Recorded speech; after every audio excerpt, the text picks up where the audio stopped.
उत्तराखंड के मेधावी और प्रतिभावान छात्र छात्राओं के उज्जवल भविष्य के लिए राज्य सरकार ने लिया एक ऐतिहासिक निर्णय। सभी योग्य उम्मीदवारों को समान अवसर मिले और प्रतिभा के आड़े न आए कोई आर्थिक संकट। इसी उद्देश्य से मुख्यमंत्री पुष्कर सिंह धामी के नेतृत्व में उत्तराखंड सरकार ने संघ लोक सेवा आयोग, उत्तराखंड लोक सेवा आयोग, NDA, CDS और OTA, Indian naval academy, Indian air force academy इत्यादि की प्रारंभिक परीक्षा पास करने वाले चयनित छात्रों को 50,000 रुपए की प्रोत्साहन राशि देने का निर्णय लिया है। छात्रों का चयन पहले आओ पहले पाओ की तर्ज पर किया जाएगा। ये पैसा उम्मीदवार को एक मुश्त दिया जाएगा ताकि उन्हें मुख्य परीक्षा की तैयारी के लिए कोचिंग इत्यादि में किसी तरह की दिक्कत न हो।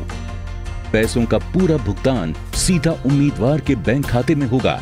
50,000 स्टूडेंट के लिए बहुत ही अच्छी आर्थिक मदद है, जिससे हम प्री क्लियर करने के बाद अपनी आगे का स्टडी मटेरियल और आगे की तैयारी कर सकते हैं। वो आराम से टेंशन फ्री होकर अपने फाइनल्स निकाल सकता है, वो अपनी बुक्स ले सकता है, अपना खर्चा उठा सकता है। मुख्यमंत्री पुष्कर सिंह धामी के कुशल नेतृत्व में राज्य सरकार का उठाया ये एक ऐसा महत्वपूर्ण कदम है जिसकी मदद से उत्तराखंड का युवा खुद लिखेगा अपना सुनहरा भविष्य। अब लक्ष्य को हासिल करने की राह में न होगी कोई बाधा। सबका साथ, सबका विकास, सबका विश्वास। नमस्कार, उत्तराखंड की खबरों में आपका स्वागत है। मैं हूं आपके साथ आकाश। मुख्यमंत्री पुष्कर सिंह धामी आज आपदाग्रस्त क्षेत्रों के दौरे पर हैं। मुख्यमंत्री धामी ने कहा कि धीरे धीरे स्थितियों में सुधार आ रहा है। जिस दिन हमें आपदा का पूर्वानुमान हुआ था उसी दिन से लगातार हमने तैयारियां की। इसका परिणाम भी आया। जो लाखों पर्यटक यहां पर आए हुए थे उनमें से किसी को नुकसान नहीं हुआ है।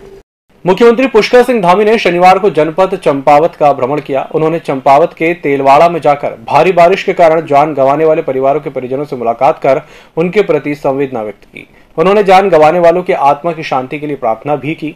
उन्होंने कहा कि सरकार उनकी पीड़ा को समझती है और कहा कि इस मुश्किल घड़ी में सरकार पीड़ितों और आम जनमानस के साथ खड़ी हुई है। उन्होंने कहा कि सरकार की तरफ से पीड़ितों को हर संभव मदद की जाएगी। उन्होंने जिला प्रशासन को निर्देश दिए कि जनपद में आपदा प्रभावित जल्द से जल्द मुआवजे देने की कार्रवाई पूरी करें।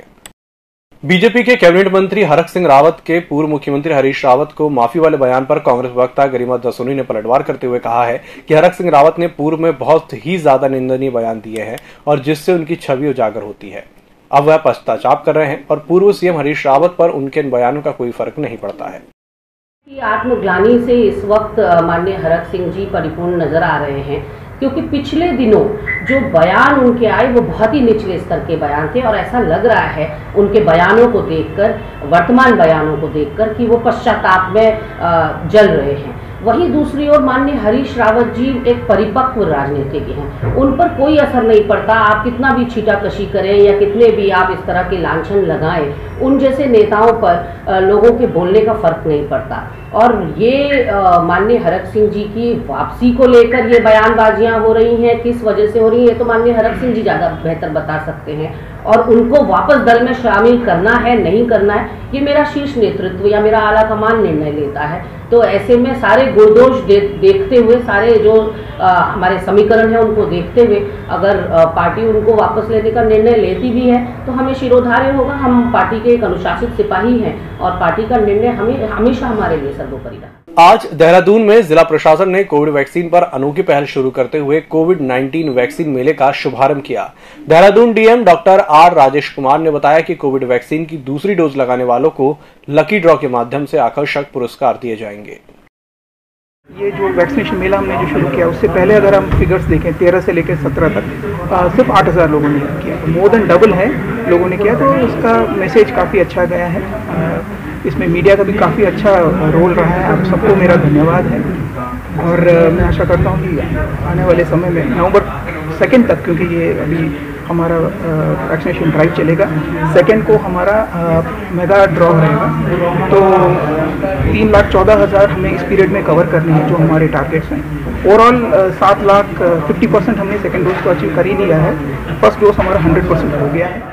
रुड़की चकबंदी विभाग का एक और बड़ा घोटाला सामने आया है, जिससे एक दो नहीं बल्कि पूरे 7 करोड़ रुपए का घोटाला चकबंदी अधिकारियों ने भूमाफियाओं के साथ मिलकर कर डाला, वह भी मात्र 7 दिनों में। वहीं एक समाजसेवी द्वारा मामला उजागर करने के बाद अब भूमाफियाओं सहित चकबंदी अधिकारियों में हड़कंप मचा हुआ है। जो अभी रहमतपुर में एक अपील संख्या 275 माननीय एसओसी साहब दीवान सिंह नेजी के द्वारा आदेश पारित किया गया है 16/4/2021 में, जो लगभग 6 से 7 करोड़ रुपए की धोखाधड़ी है उसमें। और उसमें इनके जो कार्यालय के अधिकारी कर्मचारी गण हैं वो भी सब इन्वॉल्व हैं। उन्होंने सचिन भूमाफिया के साथ मिलकर मोटे पैसे लेकर साठगांठ कर 7 करोड़ रुपए की ज़मीन में फर्जीवाड़ा किया है। 1 महीने के अंदर अंदर उन्होंने 1 महीने में ही वो ज़मीन प्रमोद जौहर जो है यही रुड़की का व्यापारी है उससे क्रय की थी, और 1 महीने के अंदर ही उसका दाखिल खारिज भी हो गया। 1 महीने के अंदर ही उनका चेक भी प्रस्तावित हो गया। 1 महीने के अंदर ही सारी प्रक्रिया होकर 6 से 7 करोड़ रुपए का इन्होंने एसओसी साहब ने उनके साथ में साठगांठ करके गेम किया है, जिसमें ये सब लोग इन्वॉल्व हैं। 2022 के विधानसभा चुनाव को लेकर प्रदेश में सरगर्मियां बढ़ती जा रही हैं। साथ ही आम आदमी पार्टी ने दावा किया है कि पार्टी के रोजगार गारंटी अभियान के तहत पूरे प्रदेश में 3,55,000 बेरोजगार युवाओं ने रजिस्ट्रेशन कराया है। आपको बता दें कि पार्टी के 7,000 कार्यकर्ता घर घर जाकर बेरोजगारों का रजिस्ट्रेशन करा रहे हैं।